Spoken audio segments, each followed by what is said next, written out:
Welcome to Learning Life Content. Please like, share, comment and subscribe. Your support helps us grow and motivates us to bring you more fascinating and enriching stories. On September 2nd, 2025, Washington was swept by a digital tidal wave that no one saw coming. The city, already accustomed to secrets and scandals, braced itself as the news broke across every screen and headline. 33,000 pages of Jeffrey Epstein documents were suddenly released by the House Oversight Committee, flooding the Capitol with a storm of paper and digital files. The sheer volume was staggering. Rooms filled with boxes, servers overloaded, journalists scrambling to download every file before they disappeared. Across the country, the public held its breath. For years, people had demanded answers, demanded to know the truth behind Epstein's shadowy connections, his enablers, and the powerful figures who moved in and out of his orbit.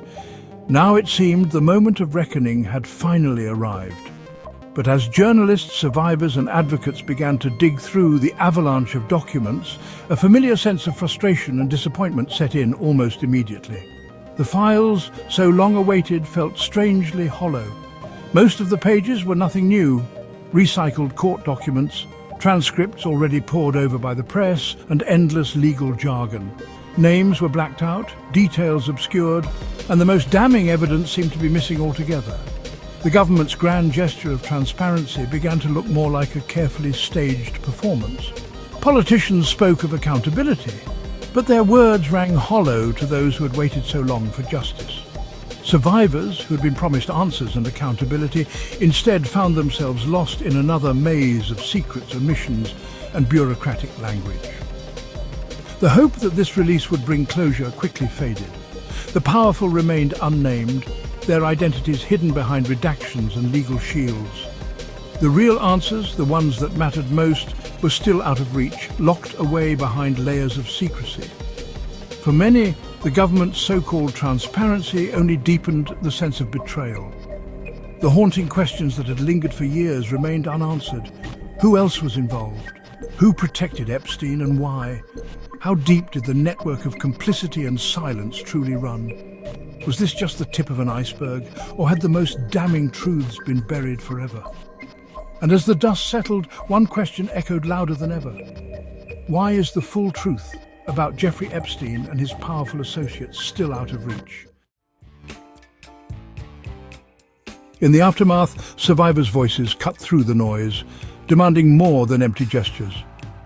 They called out the release as another betrayal, a PR move that protected the elite, not the victims. Their message was clear: partial truth is continued abuse. Survivors traveled to Washington, meeting lawmakers face to face, putting a human face on the fight for justice. They argued that the full files are essential, not just for closure, but to prevent future abuse. Their demand: expose every enabler, not just Epstein and Maxwell. Survivors became the conscience of the nation, refusing to let the powerful hide behind redactions.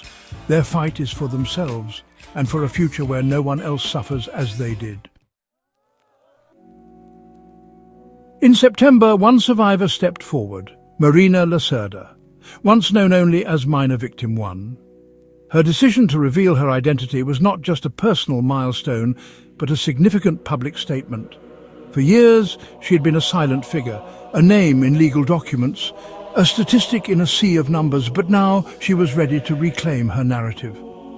By revealing her identity, Lacerda transformed from a legal footnote to a powerful advocate. She stood tall, not just for herself, but for countless others who had been silenced. Her courage was a beacon of hope, illuminating the path for other survivors to follow. Her story, abused at 14, silenced for decades, became a rallying cry. It was a story of pain, but also of resilience and strength. Lacerda's journey was a testament to the human spirit's ability to endure and overcome. Lacerda demanded her own files, insisting that truth is the first step to healing. She knew that without transparency, there could be no justice. Her fight was not just for her own records, but for the truth to be revealed for all victims. Her plea was simple: we need the Epstein Files to be out. I want my files so I can begin to heal. These words resonated deeply, highlighting the importance of accountability and the need for systemic change. The government's refusal to release her own records underscored the system's cruelty. It was a stark reminder of the obstacles survivors face, even when seeking basic truths about their own lives. This refusal was not just a bureaucratic hurdle, it was a profound injustice. Lacerda's courage galvanized others, reminding the public that real people, not headlines, are at the heart of this scandal. Her bravery inspired a movement, a collective call for justice and reform. It was a powerful reminder that change begins with individuals who dare to speak out. She challenged lawmakers to see the moral imperative, not just the politics. Her testimony was a call to action, urging those in power to prioritize human dignity over political expediency. It was a plea for empathy and justice. Her voice became a beacon, proving that one person's truth can shake the foundations of power. Lacerda's story is a testament to the impact one individual can have, reminding us all that courage and truth are powerful forces for change. Anouska de Georgiou, a long-time survivor advocate, echoed the growing impatience. The days of sweeping this under the rug are over. Her words marked a turning point. Survivors would no longer accept delays or half measures. For years, the system protected the powerful through secrecy and intimidation. Now, survivors were organized and determined to see the fight through. De Georgiou demanded that every enabler, not just Epstein and Maxwell, be held accountable. Her advocacy kept the focus on exposing the entire network. Survivors are no longer passive, they are the driving force for truth. The document release sparked chaos in Congress, exposing deep partisan and internal rifts. Lawmakers clashed over what should be released and when, turning transparency into a political battleground. Some Republicans, led by Thomas Massie, demanded full, unredacted disclosure, threatening a public split with party leadership. Democrats accused the GOP of playing politics, while some joined calls for total transparency. The result: gridlock, delay, and more frustration for survivors. The spectacle of infighting showed how even grave scandals are consumed by Washington's toxic politics. The real truth remained buried not just by sealed files, but by division and dysfunction. As the Epstein scandal returned to the spotlight, Donald Trump's past with Epstein drew renewed scrutiny. Trump responded with denial, calling the focus a partisan hoax and suing the Wall Street Journal for its reporting. In August, his administration blocked further file releases, angering both critics and some supporters. A newly released Ghislaine Maxwell interview denied wrongdoing by Trump and others, but survivors called it self-serving and demanded no pardon for Maxwell. Trump's strategy turned a criminal justice issue into a political war, muddying the waters. But his actions kept him tied to the scandal, unable to escape the shadow of his past. The controversy only fueled public demand for answers.